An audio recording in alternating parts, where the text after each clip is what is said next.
हम सोचते हैं कि लोगों को, किसानों को, आम आदमी को खाद और बीज सस्ते पर मिले, ब्लैक मार्केटिंग ना हो। हम ऐसा सोचते हैं। कभी कभी इस मामले में बहुत पीड़ादायक मुझे होती है कष्ट जब मैं देखता हूँ छोटे छोटे बच्चे ड्रग्स लेकर, 12 साल, 13 साल, 14 साल का बच्चा, जिसे पता ही नहीं है कि भगवान कौन है। जब तक आखिर दुनिया में भगवान का तो किसी को पता चला नहीं। यदि पता होता तो फर्स्ट वर्ल्ड वार नहीं होता, सेकेंड वर्ल्ड वार नहीं होता, हम जाति नहीं होते, हम सिख ईसाई हिंदू मुसलमान नहीं करते, हम गोरा काला नहीं होते, हम बढ़ते नहीं, क्षेत्र में नहीं बढ़ते। लेकिन जिस तरह की प्रवृत्ति आज लगातार जाति के आधार पर, रंग के आधार पर, भाषा के आधार पर, कपड़े के आधार पर, गरीबी और अमीरी के आधार पर बांटने की और समाज जीने के तरीके अपनाए हैं, वो ईश्वर नहीं है। परमात्मा एक है, खून एक है, परिवार एक, सब एक। आप उठा करके हम सब एक परिवार हैं, कोई अलग नहीं। कोई जाति छोटा बड़ा नहीं हो सकता, कोई भी धर्म बड़ा छोटा नहीं हो, कोई भी मजहब बड़ा छोटा नहीं। सबके रास्ते प्रेम के हैं, रास्ता अलग हो सकता है, लक्ष्य एक ही है और वो है ईश्वर को पाना, राम रहीम अल्लाह को पाना। इसके अलावे जो राम के कैरेक्टर को जाना ही नहीं, उसके जीवन को जाना ही नहीं, समाज के कारण सीता की अग्नि परीक्षा लेनी पड़ी, वो भी राम भक्त की बात करते हैं। पप्पू यादव हर तरह के रंगों में रंगा हुआ, हर तरह के विचारों के साथ। आप गाली दीजिए, आप गोली मार दीजिए, आप मारिए, वो अलग बात। लेकिन आप न तो गीता को झुठला सकते हैं, न रामायण को, न महाभारत को, न कुरान को, न ग्रंथ को, किसी चीज को। सबका लक्ष्य एक, इतिहास को भी नहीं झुठला सकते। गाली देना अलग है, इतिहास में जो संदर्भ, जो हुआ, जो घटना घटित हुई, जो परिणति हुआ, उसको हम और आप क्या कहते हैं? हम उसी इतिहास के विचारों को, संदर्भ को दोहराते हैं, या हम बताते हैं, या हम बात करते हैं। फिर नया इतिहास को बनता चला जाता है, कोई आएगा नया इतिहास बनाएगा। लेकिन जो इतिहास था, जो इतिहास घटना घटित हुई, और वो बात हमेशा जब कोई संदर्भ आता है तो उसमें रखा जाता है। तो इसीलिए हम या कोई इतिहास को झुठला नहीं सकता। इतिहास सच है, इतिहास रहेगा। पप्पू रहे न रहे, हम मिट जाए, हमारी माँ को गाली पड़े, बाप को गाली पड़े, बहन को गाली पड़े, वो मैटर है ही नहीं। हम इन सब चीज़ों से बहुत ऊपर उठ चुके हैं। आप क्या बोलते हैं, आप क्या करते हैं, अदगल गगरी छलकत जा। कहावत जो है, टका से भाजा, टका से खाजा, आप हमेशा याद रखिएगा। शेर कभी एक ही शिकार करता, हमेशा शिकार नहीं करता। गीदड़ की खाल ओढ़ के शेर कोई नहीं होता। हमें सच्चाई के रास्ते चलना है, और जो इंसानियत के लिए होगा मैं वही बोलता हूँ। ना मैं किसी संगठन, देखिए, एक तो किसी भी भगवान से दुनिया है, नेचर है, सृष्टि है, किसी व्यक्ति से नहीं। व्यक्ति दुनिया में सर्वोच्च है, व्यक्ति भगवान के स्वरूप, व्यक्ति की इज्जत है। विचार अलग अलग हो सकते हैं, रास्ते भी अलग अलग हो सकते हैं। जरूरी नहीं है कि हम गाली गलौज करें, एकदम जरूरी नहीं। एकदम जरूरी नहीं है कि हम एक दूसरे समाज को, किसी व्यक्ति के कारण गाली देने। पप्पू यादव गलत हो सकता है, पूरा यादव गलत नहीं है। पप्पू सिंह गलत हो सकता है, पूरा राजपूत गलत नहीं। पप्पू झा गलत हो सकता है, पप्पू पासवान हो सकता है, पप्पू नुनिया, पप्पू चंद्रवंशी, पप्पू खुदा, पप्पू शाह, पप्पू जसवाल, पप्पू भूया, पप्पू डोम, पप्पू राम गलत हो सकता है, समाज गलत नहीं हो, भक्त गलत हो सकता है, भगवान गलत नहीं हो सकता। और भगवान कभी फर्क नहीं करता। इसीलिए मैं देखता हूँ सभी तरह में के पर्वों में, धर्म में, मजहब में जो अशिक्षित है, जो अभाव में जीते हैं, जिनके घर में खाने के लिए भी दिक्कत है, या मिडिल क्लास से नीचे के लोग, जो बच्चे किताब नहीं उल्टाते, उनकी उदंडता प्रकाष्ठा पर क्या करते हैं।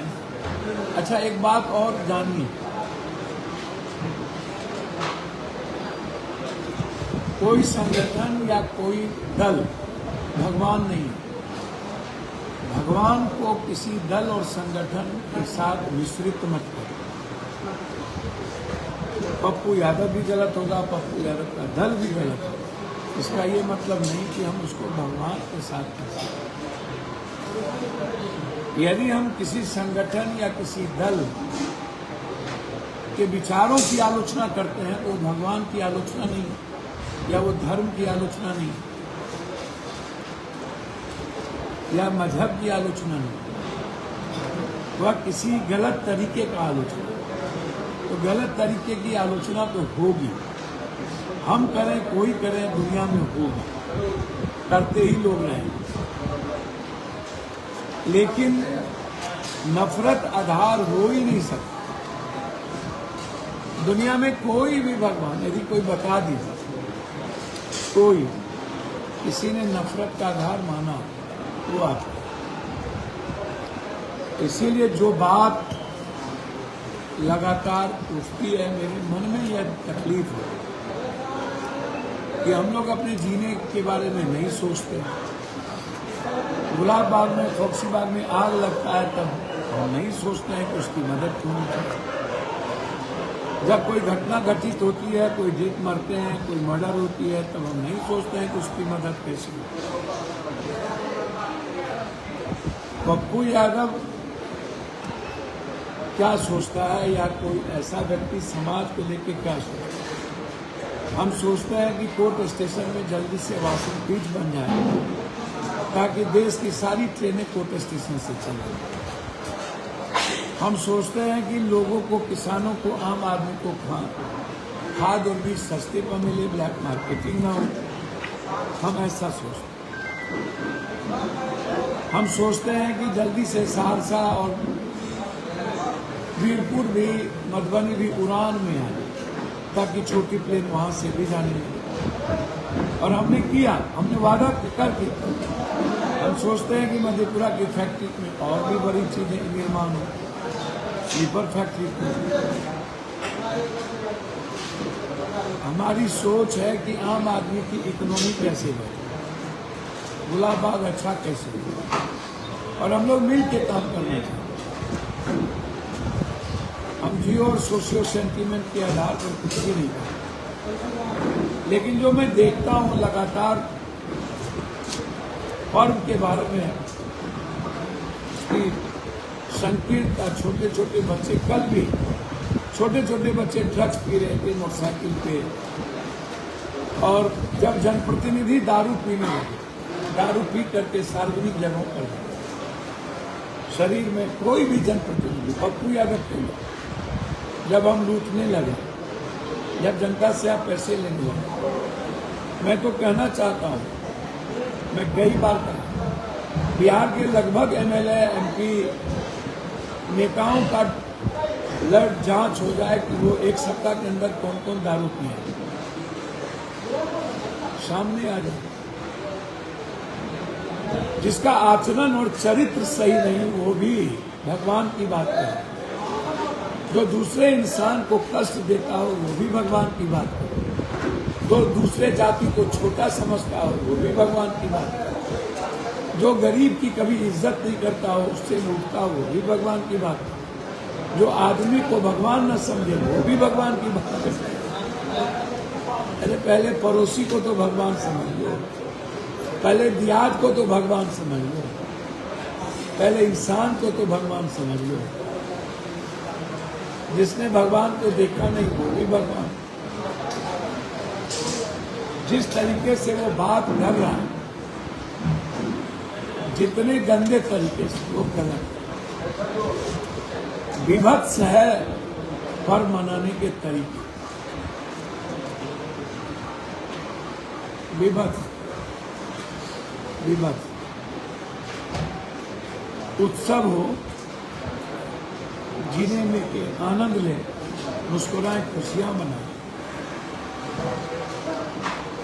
और अनियंत्रित भी, कोई मतलब नहीं कौन क्या बोल रहा है, कौन क्या कर रहा है, कहाँ जा रहे हैं, किसको गरिया रहे हैं, किसको मां बहन कर रहे हैं, बड़ा विचित्र।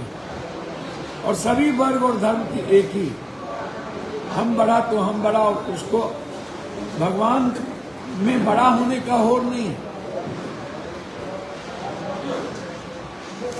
ये जो निरक्षर है, अशिक्षित है, जिसके पास जीने तरीके नहीं है, जिसके भीतर आनंद लेने की ताकत नहीं है, वही भगवान को बड़े छोटे करने की बात है।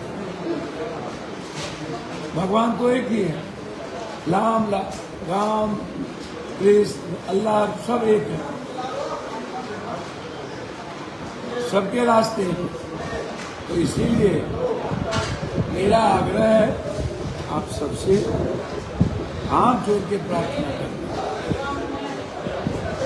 बचाइए उनसे जिसके घर में खाने नहीं है, लेकिन वो नफरत का आधार चुने, वो बहुत गंदा खेल खेलते हैं। मैं पैर पकड़ता हूँ जनप्रतिनिधि लोग से, हमसे कोई भूल हो सकती है, भूल हो तो उसको, लेकिन मैं बार बार कहता हूँ क्षमा मांगना, क्षमा करना दोनों ताकतवर आदमी है, और जो प्रतिक्रिया नहीं देता वो भी ताकतवर आदमी है, और जो अपने दुश्मन को ऊंचा सम्मान दे वो भी बड़े ताकतवर आदमी है। जो छोटी छोटी बातों में प्रतिक्रिया देने लगे, उससे ज्यादा कमजोर आदमी कोई हो ही नहीं सकता। जो छोटी छोटी बातों से जिसके जीवन में असर पड़ जाए वो और कमजोर। तो मैं चाहता हूं जितने जनप्रतिनिधि हैं उसका ब्लड जांच हो, और जितने लोगों के पास 20 साल पहले साइकिल नहीं था उसके पास संपत्ति कहां से। हमने सदन में भी बोला और लिख के भी दिया कि सारे एमएलए एमपी का संपत्ति जांच, और उसकी शुरुआत हमसे, मैं चाहता हूं मुझसे। मैं देश के प्रधानमंत्री, मुख्यमंत्री और सबसे कहता हूं, ये संपत्ति यदि 20 साल पहले इन लोगों के पास नहीं थी तो इससे छीना जाना और आम आदमी में बांटना चाहिए। यदि आजादी चाहते हैं, यदि आप तकदीर बदलना चाहते हैं, तो इन पैसे वाले और ये दलाल लोग, पदाधिकारी लोगों के पास जो सबसे अकूट पैसा, CO, BDO, DCLR, ADM, DM, SP, DIG, DG, ED, CBI और इवन सारी ऐसी संस्थाएं जिसके पास अकूट पैसा है, आपको जज के घर से भी पैसे अरबों खरबों मिले। मैं तो चाहूंगा जज साहब भी अपनी अपनी संपत्ति डिक्लेयर करना चाहिए। जज हमारी सर्वोच्च न्यायालय, और जज साहब के बाद सबसे पहले जनप्रतिनिधि को संपत्ति डिक्लेयर करना चाहिए।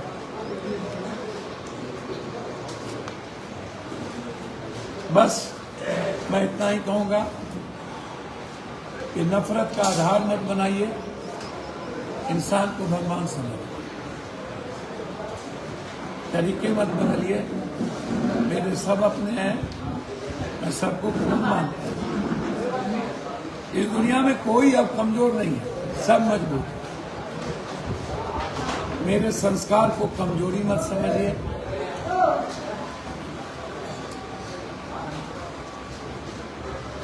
मैं सिर्फ आपसे इतने अपील करूंगा, दुनिया विचारों की लड़ाई, यूक्रेन से रूस नहीं जीत पाए, तालिबान मिट गया। यूक्रेन के राष्ट्रपति ने चैलेंज कर दिया अमेरिका के राष्ट्रपति। छोटा छोटा देश टैरिफ लगा दिया अमेरिका पर, भारत की हिम्मत नहीं है। टैरिफ के 26% के कारण हम बर्बाद हो गए। हमारी किसान की इकोनॉमी नीचे आ गई, एक करेंसी बर्बाद हो गया, डॉलर बर्बाद हो गया, शेयर मार्केट खत्म हो गई और 6 महीने के अंदर व्यापार बर्बाद हो गया। नहीं बचेगा, कोई नहीं बचेगा। मैं सिर्फ इतना कहूँगा, अपनों से कोई गिला शिकवा नहीं। बच्चे यदि गोदी में पैखाना कर दे तो साफ किया जा सकता है, काटा नहीं जा सकता।